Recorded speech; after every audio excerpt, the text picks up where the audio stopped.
Today we're going to be learning how to do north-south chokes, how to set them up. So I often don't immediately go into north-south because then you will have posts.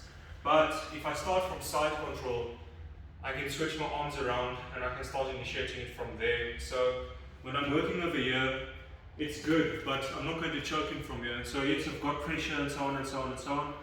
But this is where I initiate a switch. So firstly, I post on his hip so that he can't follow me. Now about this post is my elbow is in my hip, my arm is on his hip, so it's a very strong post over here. And my hand switches to this side. Now I can safely go to north-south. And what's important, what I'm looking for is inside elbows. My elbows need to be on the inside of his armpit. Because from here I'm quite strong. And I can even put pressure on him here. And you know, he's going to have a hard time. So the way I've been setting up north-south is I rely on my opponent to try to get up. So oftentimes, look, I can't get it from here because my one arm's on the inside. So oftentimes I'll rest on the inside of this elbow, my elbow on the inside of his elbow. If he decides to get up, like other way, from there I'm going to guillotine you. So if he decides to get up this way, I can land and I can fall. And now the flat of my ribs is against one side. Yes, adjust. The flat of my ribs is against one side and come this way, please. And my palm is pointed upwards to the back of his head and I'm over here, but notice I'm still high. So even though I've got this angle and there's a possible choke there, I'm still high up. So what I'm going to do is I'm going to sink in, I'm going to reverse, I'm going to keep my head tight. And I'm going to reverse, and I'm going to get the tap. Now, that's one of the setups, right?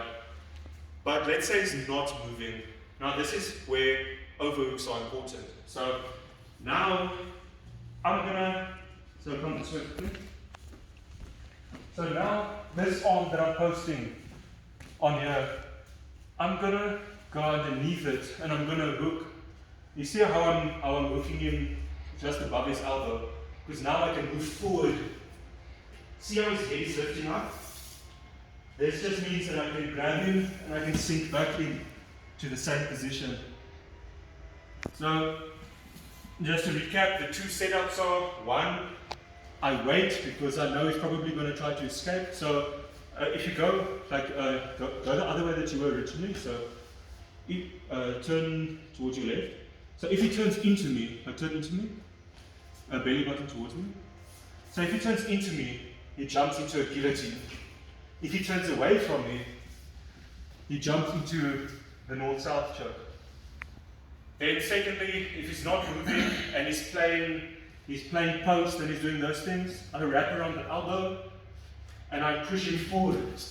You see how his head lifts? Now I look for the choke and I slide back into it. Cool.